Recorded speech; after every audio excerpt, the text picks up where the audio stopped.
રાજકોટમાં એક કરુણ ઘટના બની છે, જ્યાં હનુમાન મઢી પાસે એક 20 વર્ષની આશાસ્પદ યુવતીને ડમ્પરે ટક્કર મારતા તેનું મોત થયું।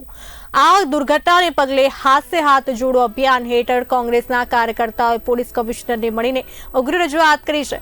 કોંગ્રેસના નેતાઓએ જણાવ્યું હતું કે શહેરમાં હેવી ડમ્પરોનું પ્રવેશ નિષેધ હોવા છતાં આ યમદૂત જેવી ગાડીઓ બેફામ રીતે કોણે ચલાવવાની છૂટ આપી છે। તેઓએ દાવો કર્યો કે યુવતીના મૃત્યુ માટે માત્ર ડમ્પર નહીં પણ નિંદ્રાધીન ટ્રાફિક તંત્ર અને હપ્તાખોરી જવાબદાર છે। આ સમગ્ર ઘટનાની ઉચ્ચ સ્તરે તપાસ થવી જોઈએ અને જે કોઈ જવાબદાર હોય તેમને કડક સજા થવી જોઈએ, જેથી ફરી આવી દુર્ઘટનાઓ ન બને। મૃતક યુવતીના માતા પિતા માટે આ ઘાવ જે છે ખૂબ જ ગહેરા છે, તેમને ન્યાય મળે અને આવા કૃત્યોના હકીકતી દોષીઓને દંડ થાય એ જ માંગ છે। અમે એવી રજૂઆત કરવા આવી છે કાલના બનાવ સંદર્ભે। કાલે એક યુવતી જે આશાસ્પદ હતી તે પોતાના ઘરેથી નીકળે છે અને કોલેજે જઈ રહી હોય છે।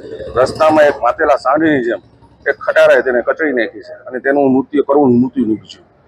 એટલે આવા પ્રતિબંધ હોવા છતાં આ કેવી રીતે શહેરમાં પ્રવેશે છે તે મુદ્દે અમે રજૂઆત કરવા આવ્યા છે। શાખા દ્વારા કડકમાં કડક કાર્યવાહી કરે અને જે પ્રતિબંધ છે કે આટલા વાગ્યાથી આટલા વાગ્યા સુધીમાં ન આવી શકે તો એ ન આવે એના માટે કડક ને કડક કાર્યવાહી કરે એ અમારી રજૂઆત છે।